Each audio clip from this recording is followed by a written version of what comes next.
Dear students, आप देख रहे हैं आपका अपना YouTube channel N smart class में आपका स्वागत है। आज का हमारा टॉपिक है क्लास 8 एनसीईआरटी मैथ, जिसके अंतर्गत आप प्रश्नावली 2.2 के जो है तो प्रश्न 6 से प्रश्न 9 तक के सभी सवाल हल करेंगे। तो आइए अपने टॉपिक की शुरुआत करते हैं।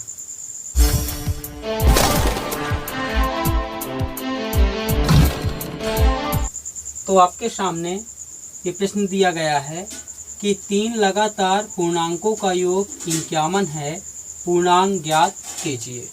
क्या दिया गया है कि 3 लगातार पूर्णांक हैं और उनका योग 51 है। तो हमें पूर्णांक जो है तो ज्ञात करना है कि कौन से वो पूर्णांक हैं जिनका योग 51 हो रहा है। तो आइए इसको हम हल करते हैं। तो यहाँ पूर्णांक जो है तो शब्द आया है, तो पूर्णांक के बारे में थोड़ा जान लेते हैं कि पूर्णांक किसे कहते हैं। पूर्णांक संख्याएं ऐसी संख्याएं होती हैं जिनमें जो है तो ऋणात्मक संख्याएं और धनात्मक संख्याएं जो है तो सम्मिलित होती हैं।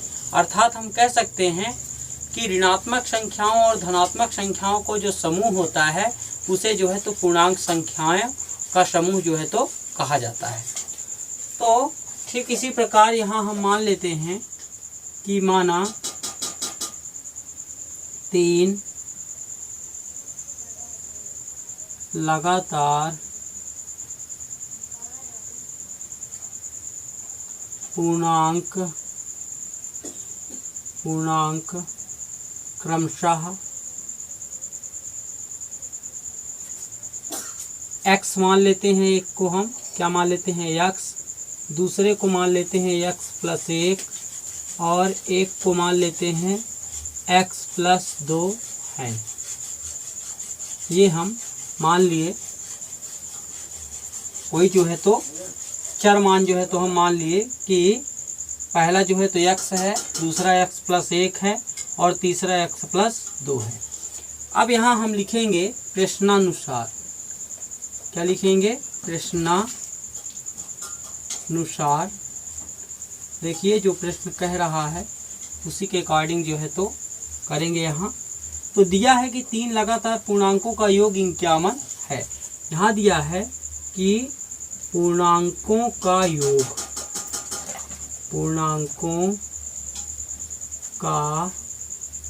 योग बराबर दिया है 51।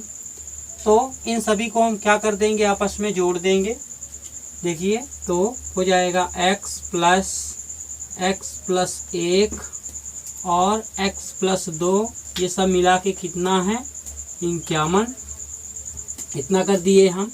अब देखिए यहाँ हम क्या करते हैं, चर वालों को और अचर वालों को जो है तो जोड़ करके अलग अलग जो है तो लिख लेते हैं।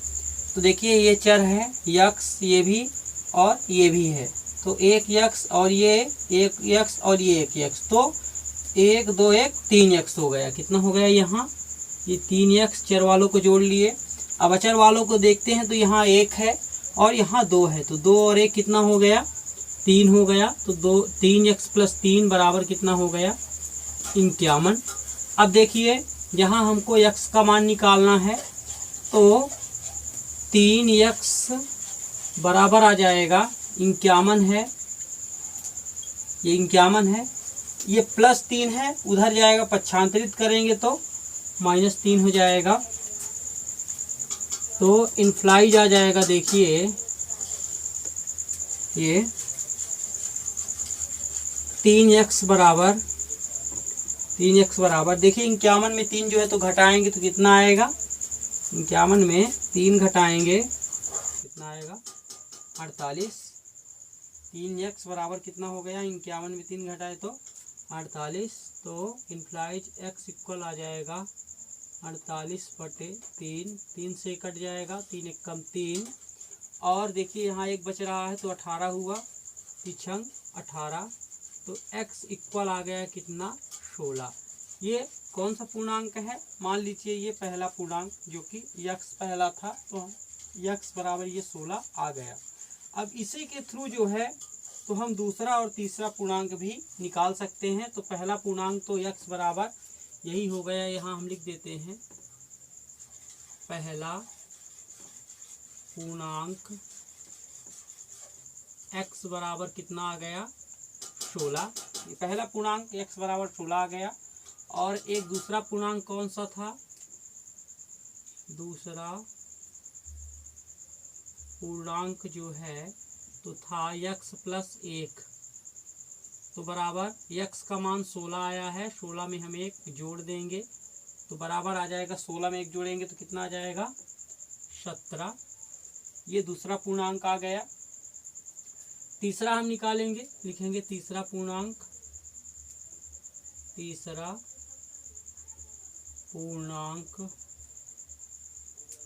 पूर्णांक यहाँ हम निकालेंगे तो तीसरा पूर्णांक कितना है, देखिए x प्लस 2 है, तो x प्लस 2 बराबर x का मान कितना है 16, तो 16 में प्लस और ये 2 जोड़ देंगे तो 16 तो कितना हो जाएगा बराबर 18, ये हो गया। तो इस तरह से 16, 17 और 18 जो है तो क्रम से आ गए हैं। अतः हम लिख देंगे अतः तीन क्रमशः पूर्णांक 16,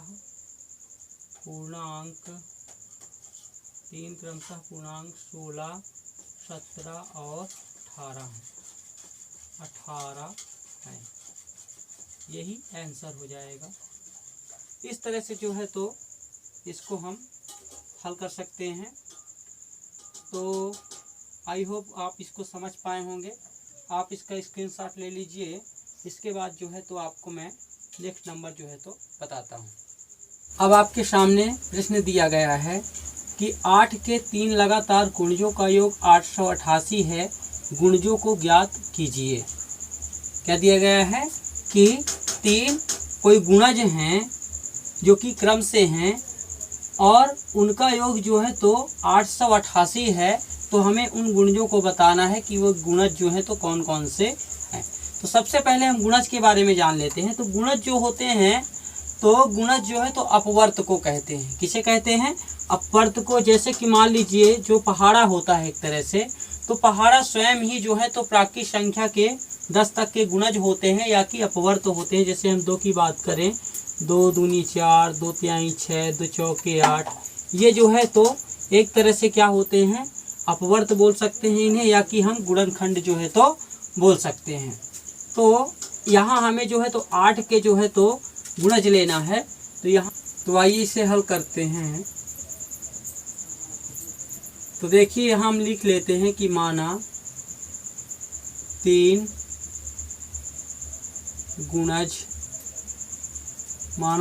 गुणज क्रमशः। तो सबसे पहले हमको x मानना पड़ेगा, फिर उसके बाद जो है तो हम क्रम से लेंगे। तो सबसे पहले तो हम x मान लिए।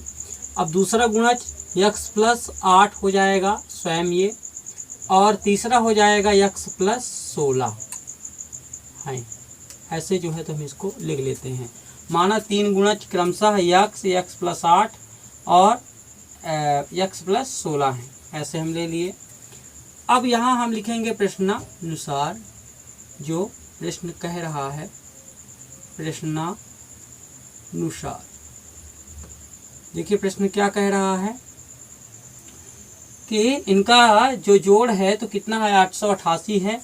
सभी को हम क्या कर देंगे, यहाँ लिखेंगे गुणजों का योग, गुणजों का योग बराबर कितना है 888। तो क्रम से हम इसको जोड़ देंगे, x प्लस 8 और x प्लस 16 बराबर 888।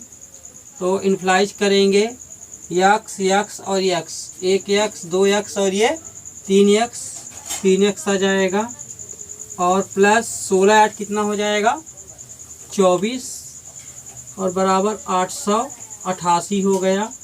इन्फ्लाइज करेंगे 3x बराबर, अब देखिए इसके तुरंत बाद बराबर का चिन्ह लगाएंगे तो 888 हुआ ये, और ये प्लस है, इसको पक्षांतरित करेंगे, राइट हैंड की तरफ ले जाएंगे तो ये -24 हो जाएगा, चिन्ह बदल जाएगा इसका। तो हो जाएगा 3x बराबर 888 में 24 घटा दीजिए तो 8 में 4 घटाएंगे तो 4 आएगा, 8 में 2 घटाएंगे तो 6 आएगा और ये 8 हो गया। तो इम्प्लाइज x इक्वल हो जाएगा 864 है, ये जो है तो उधर जाएगा, ये गुणा में है तो उधर जाएगा तो भाग में हो जाएगा, 3 से कट जाएगा, 3 दूनी 6, 2 बच रहा है यहाँ, 26 हो जाएगा, 3 अठे 24 और ये 3 अठे 24। तो x इक्वल कितना आ गया 288, जो कि मान लीजिए पहला गुणज है, क्योंकि x का मान ये x माने थे तो x का मान 288 आया।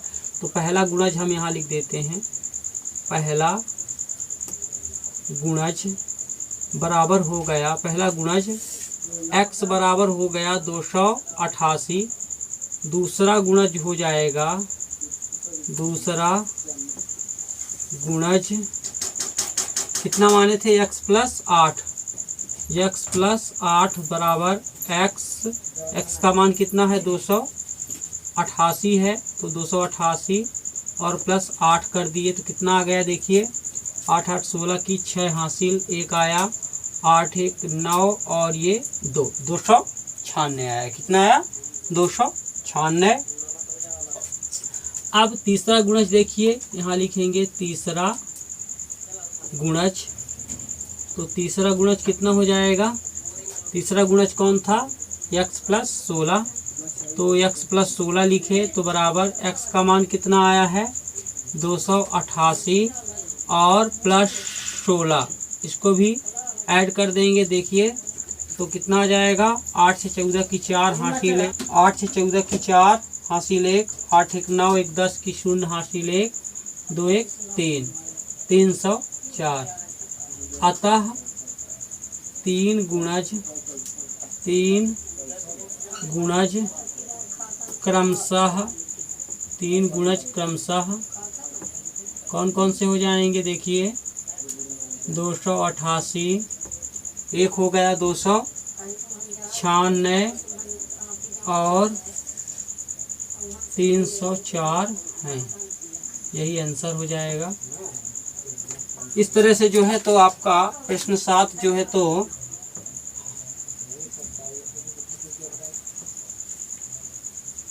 इस तरह से आपका प्रश्न 7 जो है तो कंप्लीट होता है। आप इसका स्क्रीनशॉट ले लीजिए, इसके बाद जो है तो आपको नेक्स्ट क्वेश्चन जो है तो बताते हैं। अब आपके सामने प्रश्न 8 दिया गया है, 3 लगातार पूर्णांक बढ़ते क्रम में लेकर उन्हें क्रमशः 2, 3 तथा 4 से गुणा कर योग करने पर योगफल 74 प्राप्त होता है, तीनों पूर्णांक ज्ञात कीजिए। ये जो क्वेश्चन है तो सेम पिछले क्वेश्चन जैसे है, इसमें थोड़ा सा डिफरेंस है, जो ये यहाँ गुणा करने के लिए जो है तो बोला है। तो आइए इसे हम हल करके जो है तो समझते हैं। तो यहाँ हम लिख लेते, माना 3 पूर्णांक क्रमशः x प्लस 1 और x प्लस 2 है, x प्लस 2 है। यहाँ क्या दिया गया है कि तीनों को जो है तो क्रमशः 2, 3 तथा 4 से गुणा करना है, तो लिख देते हैं तीनों को 2, 3 तथा 4 से गुणा करने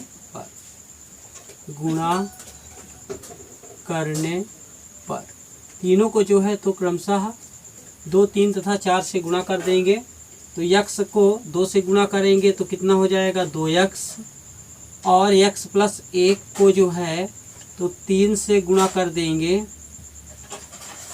तो देखिए कितना हो जाएगा, ये ब्रैकेट हटाएंगे तो इसका इसमें भी गुणा होगा और इसका इसमें भी होगा। 3 का x में करेंगे तो 3x प्लस 3 का 1 में करेंगे 3 आएगा, और ऐसे इसको करेंगे x प्लस 2 को, तो इसमें अब किसका गुणा करना है, 4 का, तो 4 से करेंगे, क्रम से करना था, पहले 2 से, 3 से, फिर 4 से।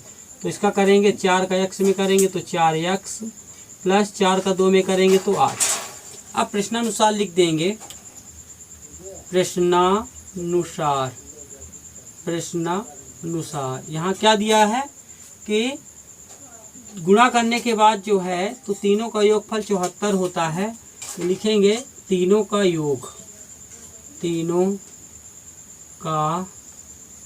योग बराबर कितना है, 74। तो तीनों को जोड़ लेते हैं इनको, तो 2x प्लस 3x प्लस 3 और प्लस 4x प्लस 8 बराबर कितना है, 74 के। तो देखिए x वालों को हम पहले जोड़ लेते हैं, जो चर वाले पद हैं, और फिर अचर वालों पद को। तो देखिए 2 3 और ये 4, तो 4 3 7 8 9x हो गया। कितना हो गया, 9x, और प्लस इनको जोड़ेंगे, देखिए 8 8 3 11 हो गया बराबर 74। तो इम्प्लाइज 9x बराबर हो जाएगा 74 में 11 घटा देंगे, तो देखिए कितना आ जाएगा, यहाँ 9x बराबर आ जाएगा, 4 में 1 घटाएंगे तो कितना आएगा 3, और 7 में 1 घटाएंगे तो 6। तो इम्प्लाइज x इक्वल आ जाएगा 63/9, तो 9 सत्ते 63, तो बराबर कितना आ गया 7। ये x का मान जो है तो आ गया। तो ये जो है तो कौन सा पूर्णांक है, ये पहला पूर्णांक है। तो यहाँ हम लिख देते हैं पहला पूर्णांक x बराबर कितना हो गया 7। दूसरा पूर्णांक कौन सा हो जाएगा, दूसरा पूर्णांक कितना माने थे, x प्लस 1। तो x प्लस 1 बराबर x का मान 7 है और प्लस 1 है, तो 7 1 8 हो गया। तीसरा पूर्णांक कितना है, तीसरा पूर्णांक जो है तो x प्लस 2 है, तो x प्लस 2 बराबर हो जाएगा, x का मान 7 है, 7 में 2 जोड़ देंगे तो 9। अतः यहाँ लिख देंगे, अतः 3 क्रमशः पूर्णांक कौन कौन से हैं, 7 8 और 9, 7 8 और 9 हैं, 9 है, यही क्या हो जाएगा आंसर। तो इस तरह से जो है तो आपका प्रश्न 8 जो है तो कंप्लीट होता है। आप इसका स्क्रीनशॉट ले लीजिए, इसके बाद जो है तो आपको नेक्स्ट क्वेश्चन जो है तो बताते हैं। अब आपके सामने प्रश्न 9 दिया गया है, राहुल और हारून की वर्तमान आयु में अनुपात 5:7 है। 4 वर्ष बाद उनकी आयु का योग 56 वर्ष हो जाएगा। उनकी वर्तमान आयु क्या है। क्या दिया है कि राहुल और हारून नाम के 2 लड़के हैं, उनकी वर्तमान आयु में जो है तो 5:7 जो है तो इतना अनुपात दिया गया है उनका, और 4 वर्ष बाद उनकी आयु का योग कितना हो जाएगा, 56 वर्ष हो जाएगा। तो उनकी वर्तमान आयु हमको जो है तो बताना है। तो यहाँ हल करेंगे, देखिए तो मान लेते हैं कि माना राहुल की वर्तमान आयु, राहुल की वर्तमान आयु, अब 5 और 7 का अनुपात है, तो राहुल का जो है तो 5 ये और हारून का 7, तो 5x मान लेते हैं। कितना मान लेते हैं, माना राहुल की वर्तमान आयु 5x वर्ष तथा हारून की वर्तमान आयु, हारून की वर्तमान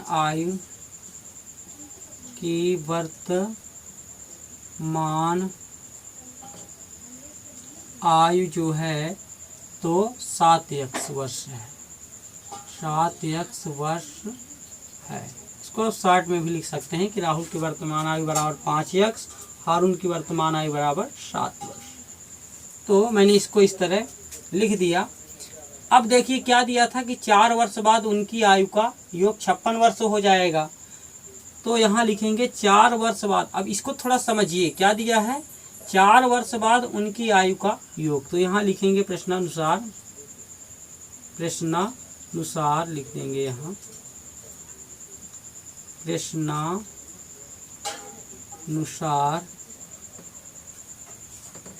4 वर्ष बाद दोनों की आयु बराबर कितनी हो जाएगी। 4 वर्ष बाद दोनों की आयु का योग यहाँ लिख देते हैं। आयु का योग जो है तो बराबर हो जाएगा किसके, 56 के। 4 वर्ष बाद दोनों की आयु का योग किसके बराबर हो जाएगा, 56 के। तो 4 वर्ष बाद बोला है, तो 4 वर्ष बाद जो है तो राहुल की वर्तमान आयु, तो 5x में हम 4 जोड़ देंगे। तो जब 4 वर्ष बाद इसकी आयु जो है तो बढ़ेगी, तो इसकी भी जो है तो 4 साल अधिक हो जाएगी। तो इसको हम लिख देंगे 5x + 4 और इसको हम लिख देंगे 7x + 4। और दिया था कि 4 वर्ष बाद जो है तो दोनों की आयु का योग 56 है। तो 4 वर्ष बाद जो है तो राहुल की वर्तमान आयु ये हो गई और ये किसकी हो गई, हारून की। दोनों का योग कितना है, 56 है। देखिए क्या करेंगे, x वालों को जोड़ लेते हैं और अचर वालों को। तो 7 5 12 हो गया, तो 12x + 4 4 8 हो गया बराबर 56 के। तो इम्प्लाइज हो जाएगा 12x बराबर 56, ये प्लस में उधर जाएगा तो -8 हो गया। तो देखिए कितना हो जाएगा इम्प्लाइज, ये 12x बराबर 56 में हम 8 घटा देंगे तो कितना आ जाएगा, ये 8 हुआ 48 आएगा ये। तो x बराबर आ जाएगा 48/12, तो 12 चौके 48। तो x बराबर कितना आ गया, 4। कितना आ गया, 4। तो अब राहुल की वर्तमान हम कितनी माने थे, 5x। तो यहाँ लिखेंगे राहुल की वर्तमान आयु कितना माने थे, 5x। तो 5x बराबर हो जाएगा 5 गुणे, और ये 4 आया तो 5 चौके, x का मान 4 है तो 5 में 4 का गुणा कर देंगे, 5 चौके 20 वर्ष आ गया। कितना आ गया, 20 वर्ष। हारून की वर्तमान आयु लिख देंगे, हारून की वर्तमान आयु बराबर कितना हो जाएगा, हारून की कितनी माने थे, 7x बराबर 7 गुणे x का मान 4 आया, 7 चौके 28 वर्ष। 28 वर्ष ये हो गया। यही आपका क्या हो जाएगा, आंसर। इसी को हम आंसर मान लें। वीडियो पसंद आया हो तो लाइक करें, सब्सक्राइब करें, अपने सभी दोस्तों तक शेयर करें। इसी तरह नए वीडियोज पाने के लिए सब्सक्राइब के बगल में बेल आइकन जरूर दबाएं। थैंक